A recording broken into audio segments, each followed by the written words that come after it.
આયોજનામાંથી કોણ છે જે ભાઈ સીસીટીવી કેમેરા ચાલુ છે અને અહીંયા કોઈ તમે કાચની વસ્તુ ના મૂકતા. કાલે ઉઠી પાછા એલિગેશન કરશો, પાછા અમારે 3 મહિના વગર જોઈતી જેલ ભોગવવાનો વારો આવશે.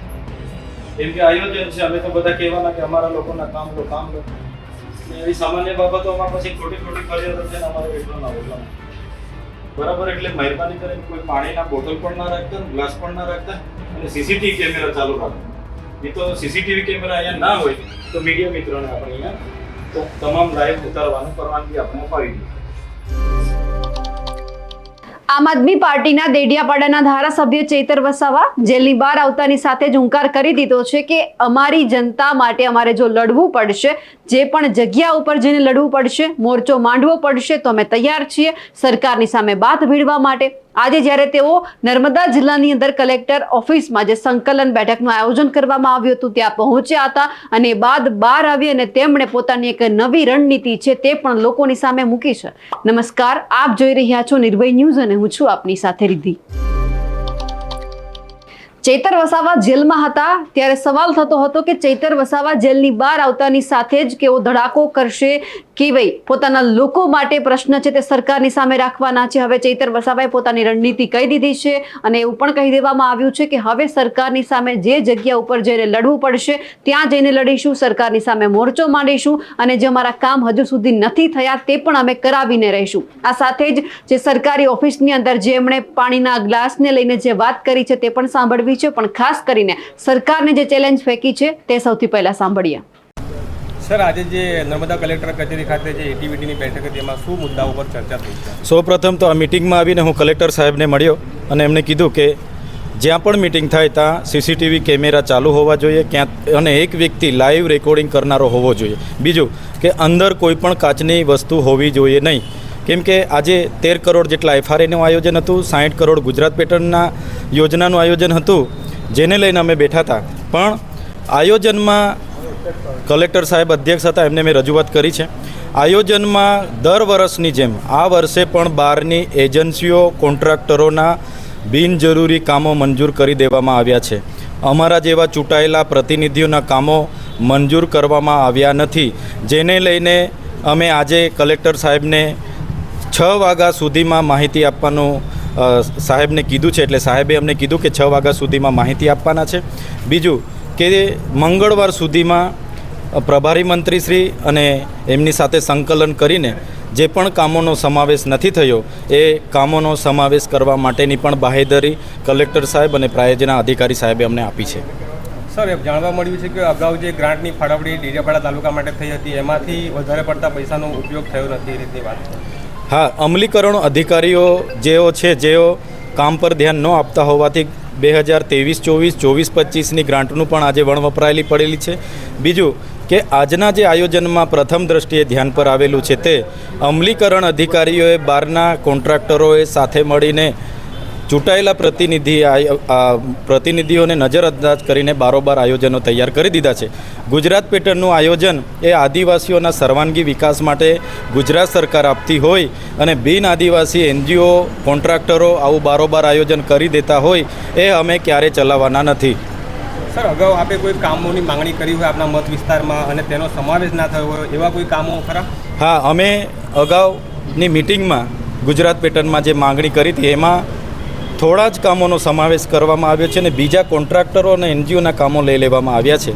ત્યારે આવનારા દિવસોમાં જો કામોનો સમાવેશ નહીં કરવામાં આવશે તો અમારે જ્યાં પણ ધરણા પર બેસવું પડશે, મોરચો લઈને જવું પડશે, ત્યાં અમે જઈશું. અમારા લોકોની ગ્રાન્ટને અમે ક્યારેય સગે વગે કરવા નહીં દઈશું. સર, આપે જે માંગણી કરી કે CCTV રેકોર્ડિંગ પણ જોઈએ અને જે કાચની વસ્તુ ન હોવી જોઈએ એ પ્રકારની જે તમે વાત મિટિંગ અગાઉ કરી હતી ત્યારે એના વિશે શું આશ્વાસન મળ્યું છે, શું કાર્યવાહી? અગાઉ અમે આ જ પ્રકારની એક આયોજનની મિટિંગમાં લેટર મળીએથી બેઠા હતા અને ગયા હતા અને એ આયોજન દરમિયાન જે ઘટના ઘટી હતી અને અમે 80 દિવસ જેલવાસો ભોગવ્યો છે ત્યારે આવી જ રીતના મિટિંગો હોય, દરેક સભ્ય દરેક પદાધિકારી પોતપોતાના કામોનો સમાવેશ બાબતે બોલાચાલી કે ઉગ્રતા વધતી હોય છે.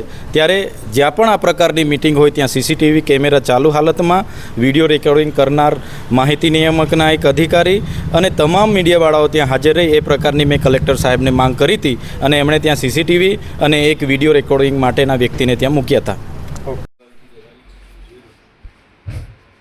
આયોજનામાંથી કોણ છે જે ભાઈ સીસીટીવી કેમેરા ચાલુ જોઈએ અને અહીંયા કોઈ તમે કાચની વસ્તુ ના મૂકતા. કાલે ઉઠીને પાછા એલિગેશન કરશો, પાછા અમારે 3 મહિના વગર જોઈતી જેલ ભોગવવાનો વારો આવશે. કેમ કે આયોજન છે, અમે તો બધા કહેવાના કે અમારા લોકોના કામ લો. ને એવી સામાન્ય બાબતોમાં પછી ખોટી ફરિયાદો થઈને અમારે વેઠવા ના હોય એટલા માટે. બરાબર, એટલે મહેરબાની કરીને કોઈ પાણીના બોટલ પણ ના રાખતા, ગ્લાસ પણ ના રાખતા અને સીસીટીવી કેમેરા ચાલુ રાખો. નહીં તો સીસીટીવી કેમેરા અહીંયા ના હોય તો મીડિયા મિત્રોને આપણે અહીંયા તો તમામ લાઈવ ઉતારવાનું પરવાનગી આપણે અપાવી દઈએ. એક માણસ તો ઉતારવા વાળો જોઈશે. કામ તો હું તો હમણાં કાલે જ જેલમાંથી આવ્યો છું, પાછા 3 મહિને 4 મહિને મોકલી આપે તો મારે શું કરવાનું? લોકોના કામ પછી કોણ કરે? એટલે બધાને આપણા પ્રાયોજના મેડમને કહું, લાઈવ સીસીટીવી કેમેરા જોઈએ. અહીંયા પાણીની બોટલ, ગ્લાસ ભાસ કઈ ના જોઈએ. આ તો પછી પ્રી પ્લાનિંગ થી કાલે ઉઠીને પાછા કોઈ મારી હાથે વગર જોઈતી હોતી પાછા મને મોકલી આપે.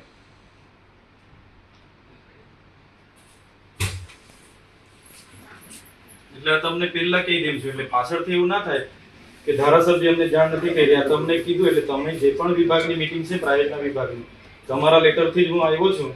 એટલે પાછું કાલે ઉઠીને એવું ના થાય કે આ ઘટના ઘટી એવું. એટલે આ તમને પહેલા જ હું ચોખવટ કરી દઉં છું.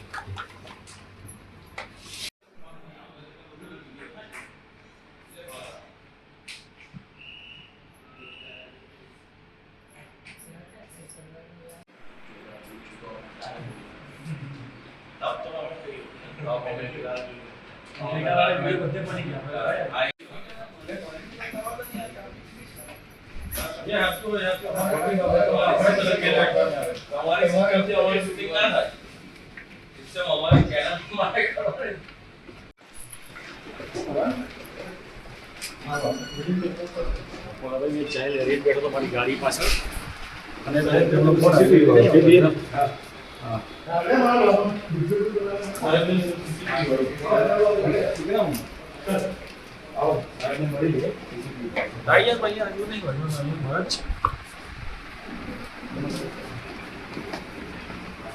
મોબાઈલ હાથમાં તો વિડીયો હાથમાં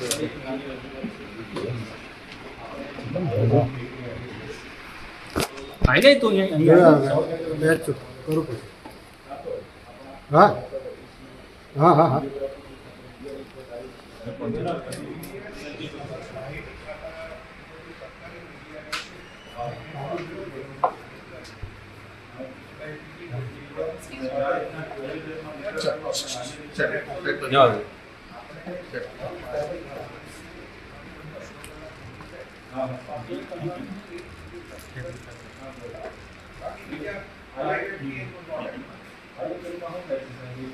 પોતાના કામો માટે એકબીજા આગ્રહ રાખતા હોય કે મારા કામો આવા જોઈએ નથી આવતા તો કેમ નથી અને બી રજૂઆતો કરતા હોય.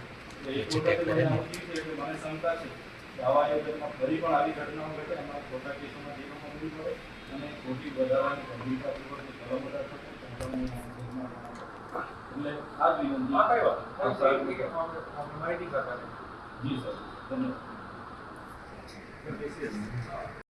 ચૈતર વસાવાએ હવે પોતાની આગામી રણનીતિ કહી દીધી છે. તેમને લઈ આપ શું માનો છો? કમેન્ટ કરીને ચોક્કસથી જણાવજો. સાથે જ અમારી નિર્ભય ન્યૂઝ ચેનલને લાઇક, શેર અને સબસ્ક્રાઇબ કરવાનું ભૂલશો નહીં. નમસ્કાર.